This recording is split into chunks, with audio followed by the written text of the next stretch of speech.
Hey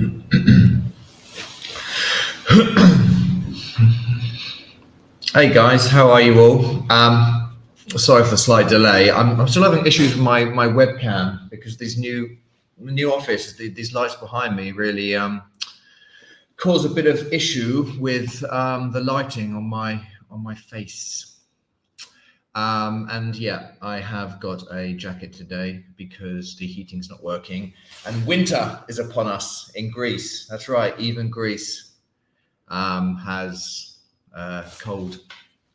Actually, it's not that cold. It's still what, 15 degrees or something ridiculously hot. But for Greece, it's a little bit chilly and it gets into the bones after a while. But all is well because I have my Vulcan Forged medallion that keeps me warm to my cockles. I'll put that out there, you see. How about that? Nice. Oh yeah, please, that might help. Ah, there we are. Bright. Thanks, mate. Appreciate it. Yeah, I feel like I'm in a studio now. There we are. Vulcan Forged represent. Okay, so listen, let's get started. I know there's a lot of questions regarding MetaScapes and obviously Vulcan Fight League. So what I'll do first is I'll just sort of give a brief synopsis of MetaScapes if you haven't heard before, of why it's different, what our target audience is, and Vulcan Fight League. And hopefully that will probably cover a lot of the questions that are going to come in. I will go through the part of the questions one by one. But I think it will kind of cover both of them. And I'm going to show you a few things as well. So actually, why don't I open with that? So MetaScapes is, let's see if this, so MetaScapes is, I'm going to share this actually now. This is a video of the alpha, if you haven't seen it, to give an idea of the different sort of stylized look of MetaScapes. Of what it looks like. Should have got this on the go, really. MetaScapes gameplay. Okay. So, as you can see, it's a lot more stylized in the look to Vulcan. So this is the alpha that philosophers are playing with at the moment. It's worth noting that the assets we've got in place at the moment here are actually temporary sort of placeholders. So it's sort of give an idea of the look we're going for and how much it differs from Vulcanverse. And the building engine, of course, we've adapted from Vulcanverse.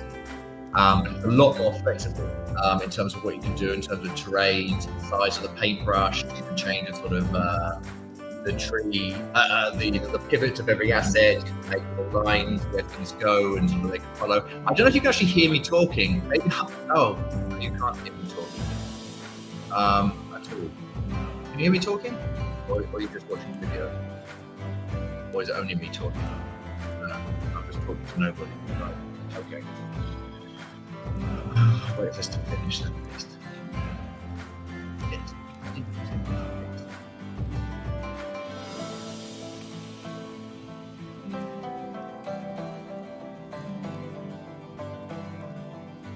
Oh, you can hear me. All right then. Okay, the sound. Okay, you can hear me.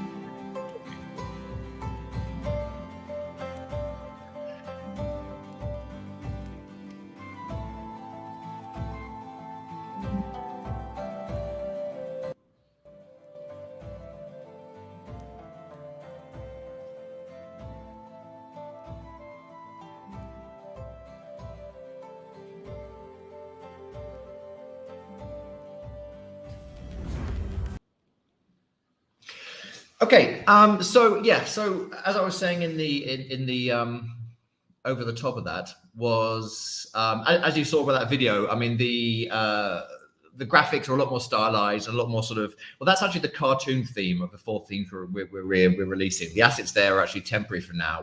Each asset is being, everything you see in the teaser, which I recommend you do go and watch. You know, look at the MetaScapes Twitter. You'll see a lot of the cinematic teasers we're doing for MetaScapes, and we're actually assetifying or gamifying. Each one of those assets within the trailer are being turned into sort of a game representation model. So you can actually make it look like what the trailer looks. Okay, it won't be as high polygon, it won't have the zooming and all that kind of stuff in there, but it will be looking like that. And that's just the cartoon world.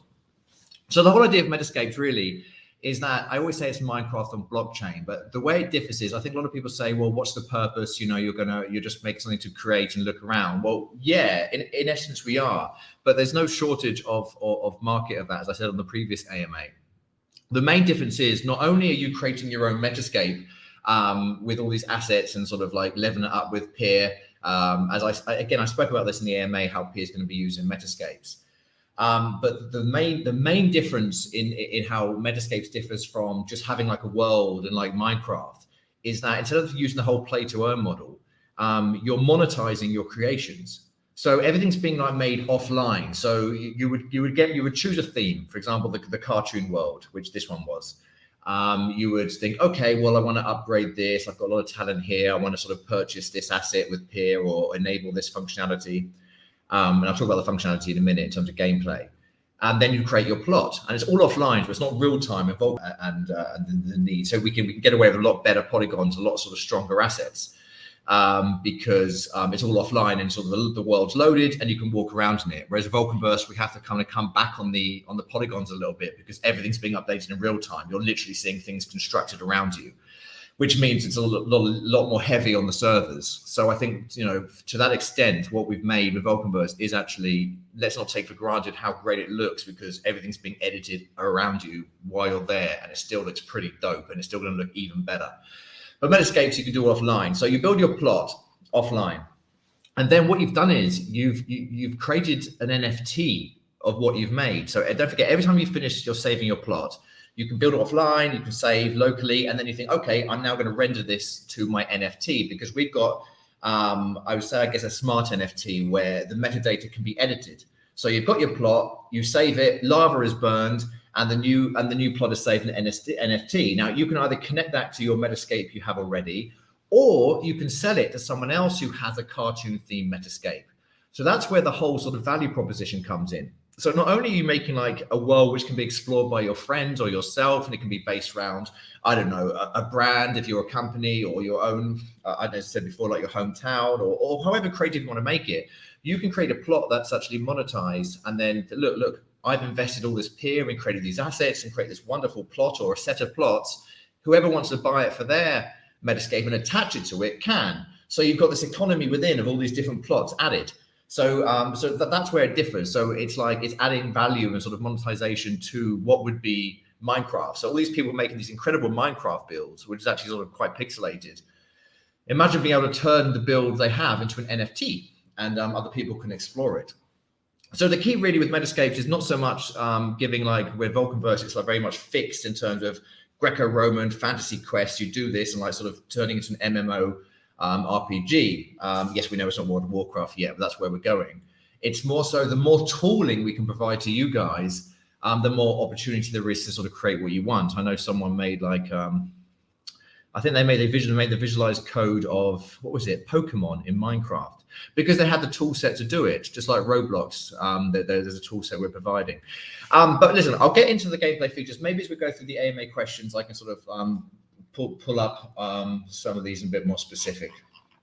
So first question is from Lumpyland. Please explain Metascapes, what it is and why you think it brings value to the Vulcan Forged ecosystem. Well, I think I kind of just touched on that just now. So, I mean, if you think about it, let's say only like 30,000 people get a Metascape. Now within that Metascape, they have to get, they have to upgrade their assets. They have to add an asset to it. They have to save it to the blockchain. They have to make it an NFT. What this does is it creates a demand for lava, a burning of lava. It's a usage of PYR. That NFT and those is traded on the marketplace where 6% is taken back from each transaction.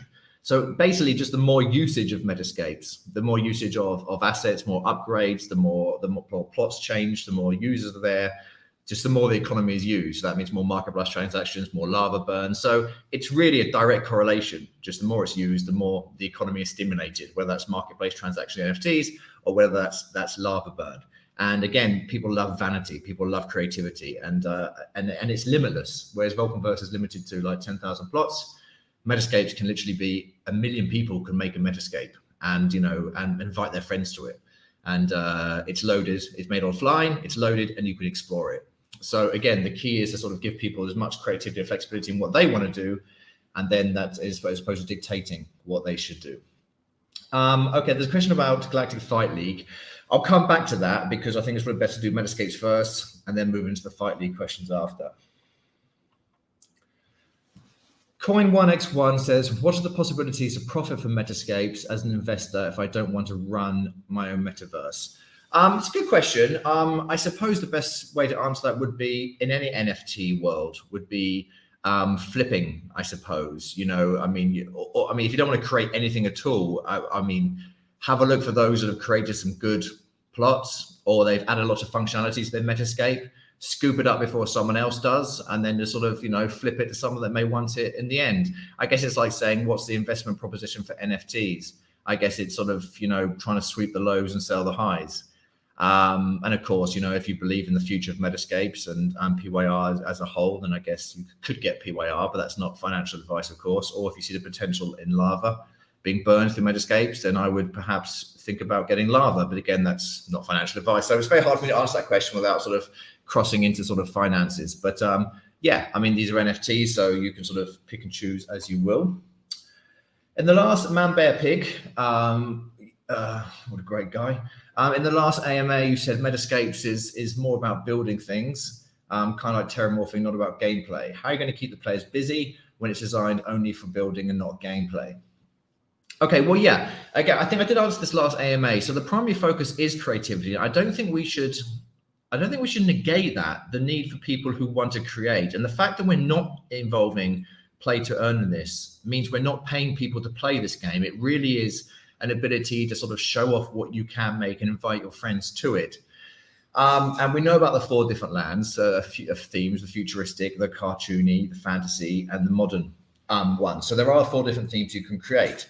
So that aside, putting aside the enormous market where people do love building and showing off what they've created, again, you're monetizing what you've made. So everything you're making can be sold to someone else who wants it. So maybe you've invested a lot of peer to sort of get a lot of assets in your cartoon thing and think, well, okay, this is cool. Now I'm going to sell it off in one chunk to someone else and they can have it. So you've got that whole sort of monetization area. Now we are adding gameplay to it in the extent where we want to provide you tools, not direct elements of gameplay. There is one thing which we say is confirmed that we will be adding to Metascapes, and that's like a paintballing feature. So if you think of Splatoon or whatever it is like that, so you can choose to enable paintballing in your Metascape. Now, again, that will come at a PYR cost, not a lot, but you can choose. So then you've already created, now you've got the option to create like this big kind of paintball arena within your Metascape. Now, that's only one of the few things we're going to say you can either switch it on or switch it off. What we are going for is a more sort of like a Roblox element where you can, just like we're integrating create your own quests in Vulcanverse, where we created the quest first, but we're going to put the quest system for you guys to use. It's going to be the same for Metascapes. We're going to give you the ability to sort of create your own mini games within it. So for now, the only mini game we confirm that we're going to be putting in will be paintballing. Okay, and we're going to put the stress on the creativity and the network and make sure that's all set first before we allow you to sort of create your own quest and functionality with it. And it will be basic things to start with, like find this NFT. You can decorate your place with NFTs. You can sort of you can go to this place, get this, do that. Again, it's going to be more about tooling, but for now, the main focus is sort of creation and monetizing those creations, allowing people to explore. And don't forget, we have got virtuality already embedded and already working our end. So, we've already got up to par with Horizon Worlds by Meta, where you see these worlds, you walk around in virtual reality. We've already done that. And our terramorphing system is actually a lot more complex than the Vulcanverse one. And I'm not saying it's not going to be transferred to Vulcanverse. It will. But again, the Vulcanverse is under a refactor at the moment, so we can't do that. So to give you an example, I hope I can share these. I don't know if I can share these images, but you can morph the trees a lot more. Like you can pivot them. You can change the paintbrush, the size of the sculpting. There are far more terrains. We've also got something. I'm looking at it now. You can't see it. We've got something called the spine tool, where you can create a path where the water will run in your world. Now, not only can you use that for the rivers and water, you can use that for an NPC. So let's say you choose to buy the train in a Metascape. You would draw the spine tool around the plot, and the train will follow that. So we've taken the building engine and really taken it to the next level, because Metascapes really is the ability to just create. And yes, we will be putting those functions into features into Vulcanverse for the builders as well. But Metascapes is a chance for us to do it all fresh, better, and focus on the creativity element of it.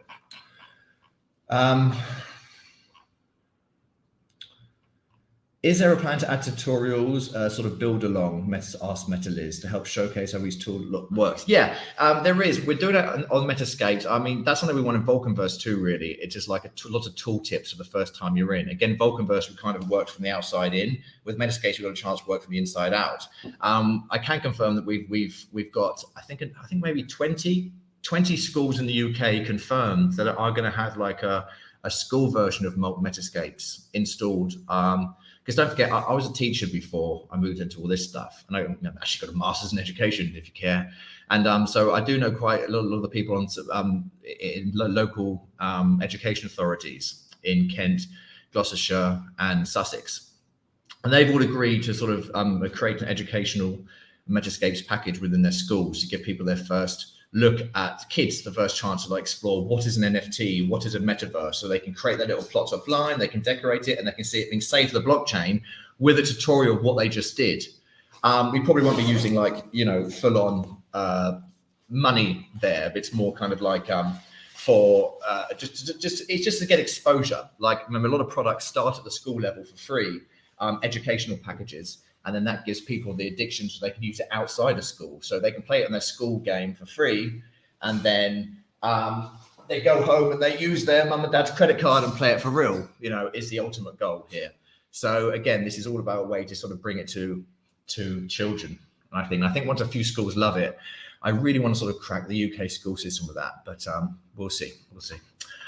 Okay, will Metascapes run on square land, or can entities define other shapes as their surfaces, like sports field stadiums, spaceships? Yeah, so you can create any shape you want. Okay, each piece of land is 20 by 20. But what you can do is you can create an asset, and then you can tokenize that, and that can be bought by someone who can place it on their land. Now, as with Vulcanverse, if you remove the land that places it, you remove the asset. So the way we sort of solve that is, if you want to make it, let's say we've got a stadium asset that you want to buy, a baseball stadium. We can't just sell that asset on its own, because you need the plots underneath it to fit it.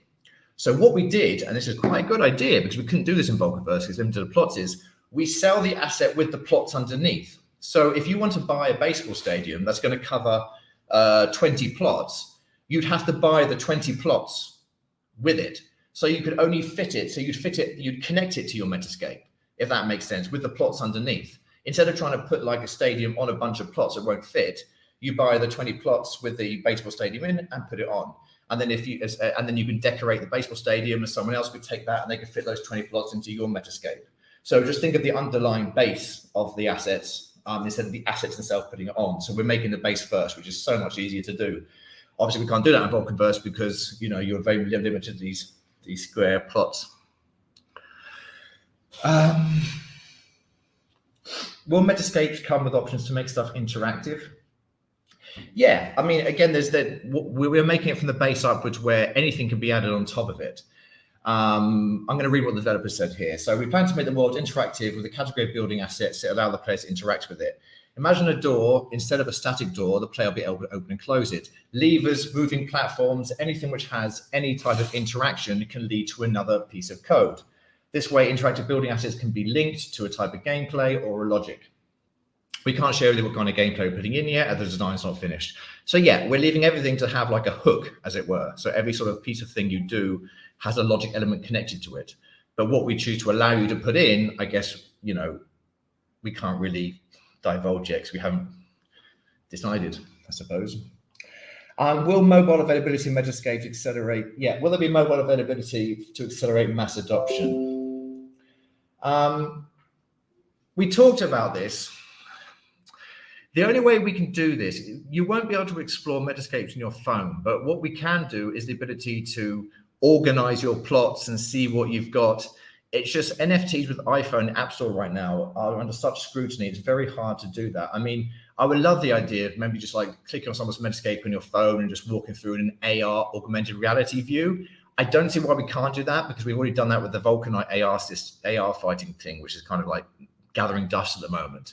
But I don't know is the answer. I mean, I'll talk to developers again about the possibility of exploring a Metascape using augmented reality. I doubt you'll be able to do much in it because it's just too power hungry on it.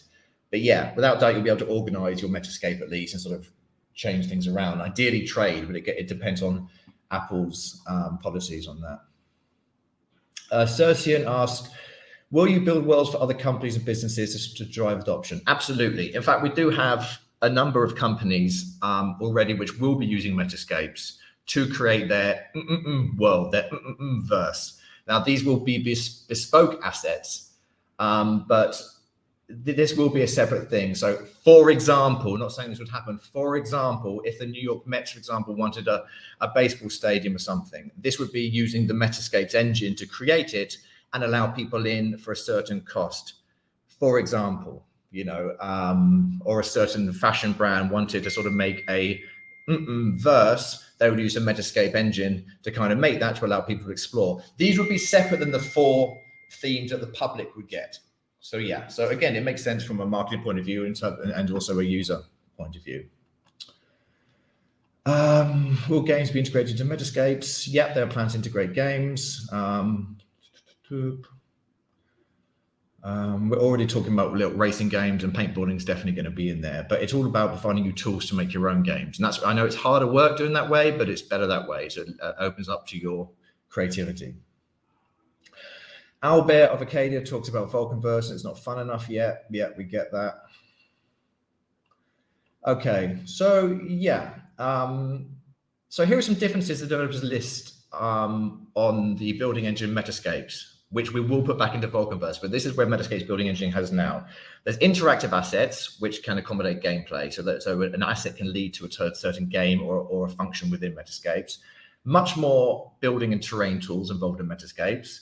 A lot more terrain optimizations, which allow greater view distances. The offline building allows you to have a higher level of quality and greater view distances. There's a free-form placement of tools, so you're not limited to like these snap places.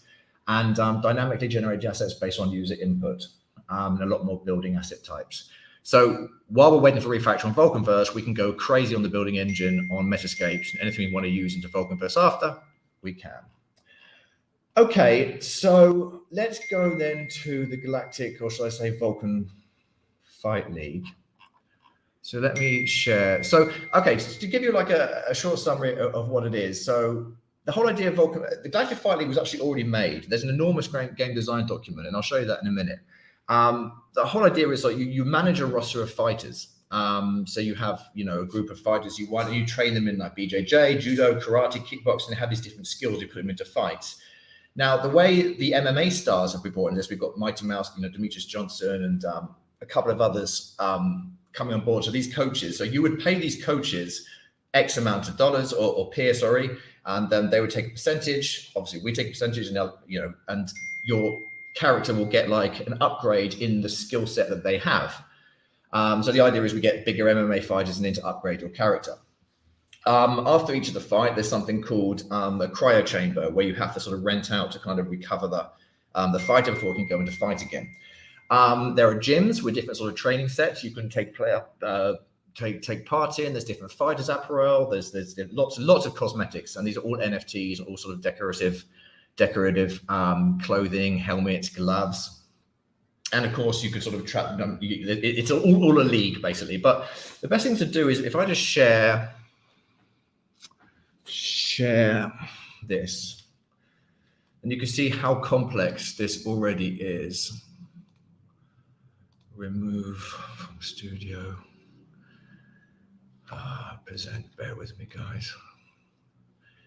Busy day today, as you know. Window, Wonder share.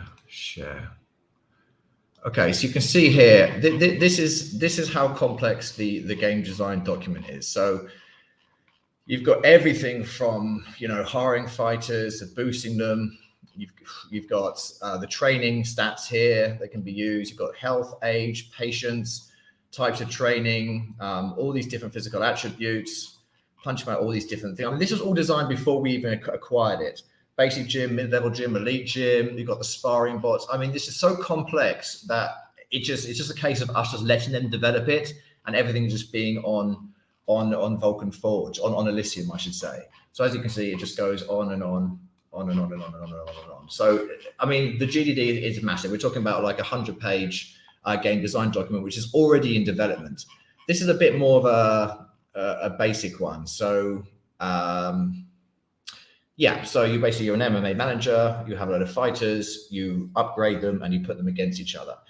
The best way to look at it is think of MMA Army. If you can look at that, MMARmy.com, this is very similar to that, but it's a Unity game. So it is actually fighting with characters as opposed to just text-based.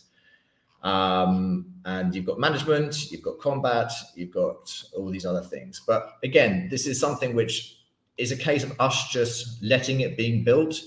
I'd say the MVP is going to be ready in 3 months. I'd say beta, I've got the thing here, beta is going to be ready in 6 months, and the full game is going to be ready end of Q3. So what we can do is we can share more details on this, but it's just been a case of us just letting them build and do their thing. We just love the idea because I just think it's an enormous market to have. There isn't really any good MMA games out there. Of course, all the NFTs are coming to Elysium. And it's just like another little facet to have that was doing too much work on it. Okay, I think that's it. And Jones Vinny says there's only 32 viewers. That's why the peer token doesn't pump. It's a wonderful input, very constructive. And thank you very much.